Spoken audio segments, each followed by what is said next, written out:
And now we return to cooking with Poppy.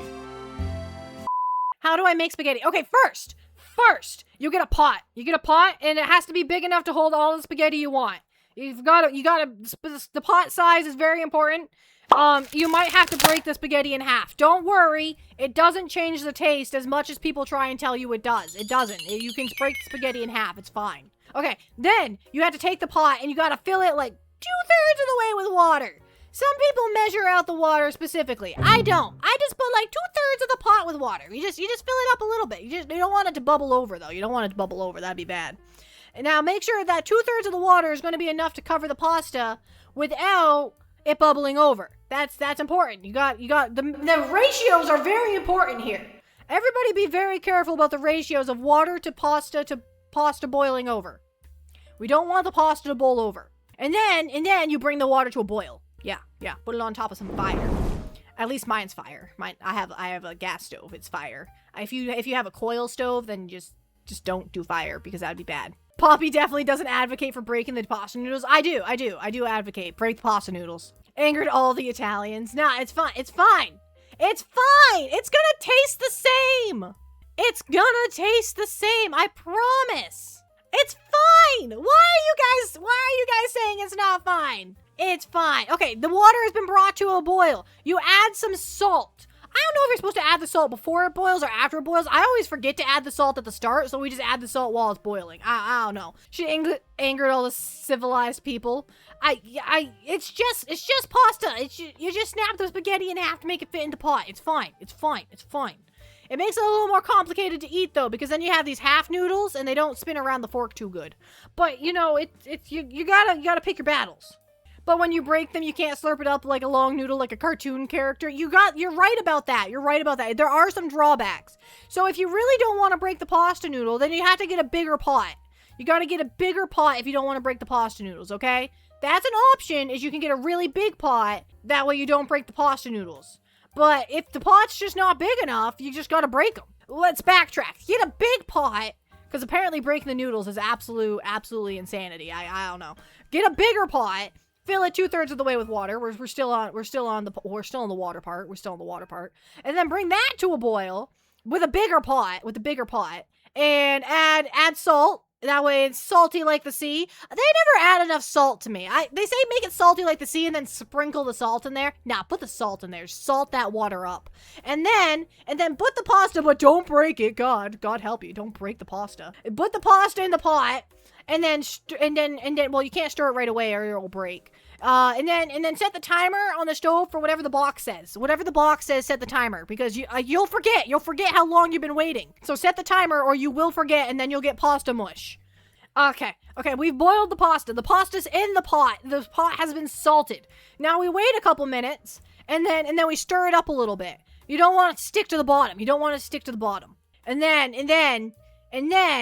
And then once it's able to be actually stirred, then stir it periodically. It usually takes about 12 minutes to boil pasta. 10 to 12 minutes. That's all mine take, but mine are all gluten-free, so it could take longer or less if it's not gluten-free. I don't really know.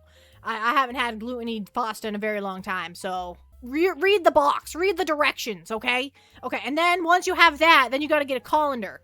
That's a bowl with holes in it. You gotta get a bowl, and it gotta have holes in it, because you gotta strain out the water. The bowl with holes you gotta make sure you have that before you start this whole process, actually. So back at the beginning, make sure you have a colander, okay? And then now we're back to the pasta being boiled. The beeper goes off, whether it's their microwave or your phone or whatever you decided to use as your spaghetti timer, it goes off. You turn off the heat. Don't forget to turn off the heat. That's dangerous. You don't want to leave the heat on. What if I'm a person with a phobia? Well, then don't make pasta because you're going to have a bad time. Okay, what is this message from Dan? You open the box, you just bite down on the weird hot pasta sticks that come out of the box. Then you drink the room temperature sauce. Oh, Dan. I have chewed on just sticks of pasta before. They're not good, but I have just chewed on them before. Just for the sake of chewing on something, you know? It's kind of like chewing on the end of a pencil. You just chew on it. Okay.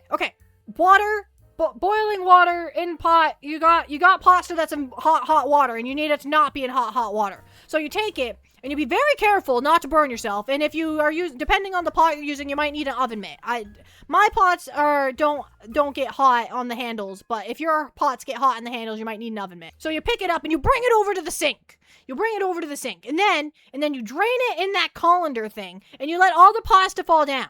Now, this next part, I don't know the right answer. Some people rinse their pasta. Some people don't rinse their pasta. I don't know whether you're supposed to or not. I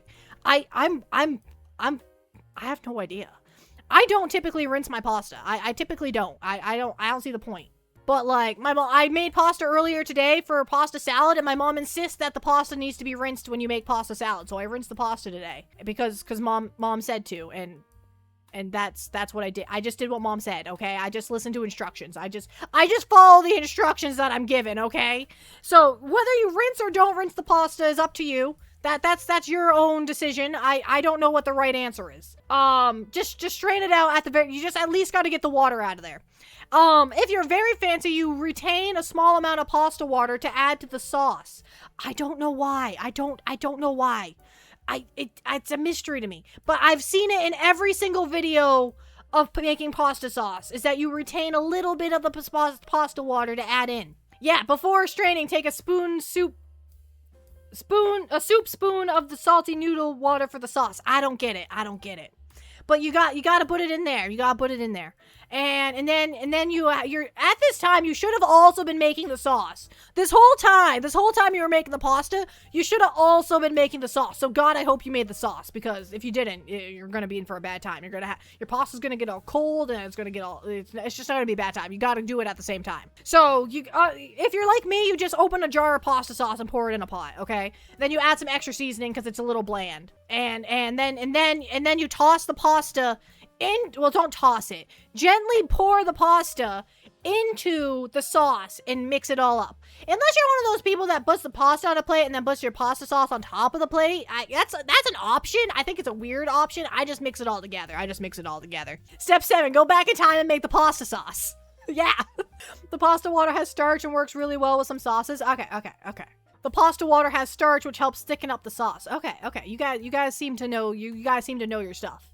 You seem to know your stuff about the pasta water. I don't know my stuff about the pasta water. I don't know. I do know that Elite Squid is at a 5-stream streak. I do know that. You heard Poppy's chat. Throw spaghetti at the table. Don't toss the spaghetti. Gently pour the spaghetti into the sauce and then mix it up. I don't like meatballs that much, but I do like a meat sauce. I don't know. Just chop up some hamburger in there, you know? I would hate instructions made by Poppy. Okay, you were supposed to do this back in step 3, so I hope you were already doing it.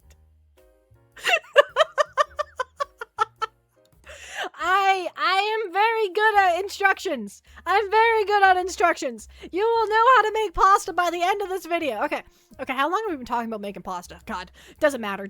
But we're almost at the finish line, so that's what matters. We're almost at the finish line. The pasta has now been mixed in with the pasta sauce that you made while making the pasta. If anything, you had to start the sauce before, because sauce takes a while to cook sometimes if you're making it from scratch. We're not talking about making pasta scratch. No, not happening. I don't know how to do that. Okay, we are almost done with the pasta. Okay, the pasta is now in the sauce, and you have thoroughly coated the pasta in sauce. Now you get a paper plate. You can get a regular plate, but then you have to do dishes, so get a paper plate. Unless you're like eco-friendly, then get like a bamboo plate. I don't know. Get something disposable that's good for the environment at the same time. Figure that one out. And then put the pasta on the plate in a reasonable amount. So like a spoonful, like a scoop of it. You can go back for seconds if you need seconds. Don't be greedy. You gotta share it with the whole class first. Everyone needs first before you can get seconds, okay? So get a spoonful, a scoop of it, and then go back to your chair. And then eat your spaghetti.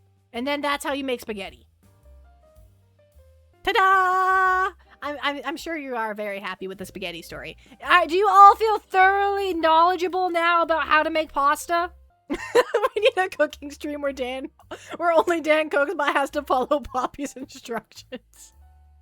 How do you cook a hot pocket? Okay. This one's a hard one.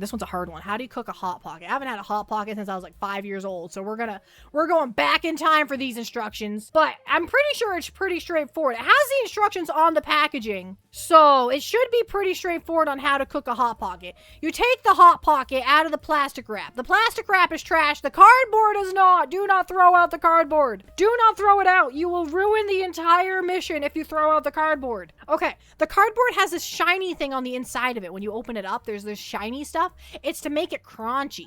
It's to make it crunchy. So if you don't like crunchy, I guess you can throw out the cardboard. But if you like crunchy, then you need the cardboard. Okay, and then you take the Hot Pocket and you put it inside of the cardboard piece with the silver on it. It will not blow up your microwave. I don't know how it doesn't blow up the microwave. This is science beyond me. This is beyond penguin science. I see thing that looks like metal. I put it in microwave because it tells me to. It doesn't blow up. I don't know. It blows my mind. It absolutely blows my mind.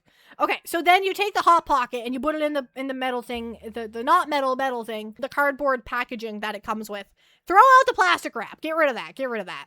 And then put that on a microwave safe plate or a paper plate. Just a plate, because it's going to explode. Just so you know, before you get into this, just know it's going to explode. And then you put it in the microwave, and then whatever is set on the timer, I don't know, like 2 minutes and 30 seconds or something. I don't know. I'm guessing. I haven't made one since I was like 5 years old. You gotta read the instructions. Don't just go by penguin numbers here. Read the numbers on the package. Put it into the microwave. Press the buttons on the microwave accordingly. And then it will spin in circles while it cooks. It is very important that you don't put your face up against the microwave and watch it, as much as it's attempting to. You cannot do that. It is against the rules. I don't know why. Just don't. Just don't do it.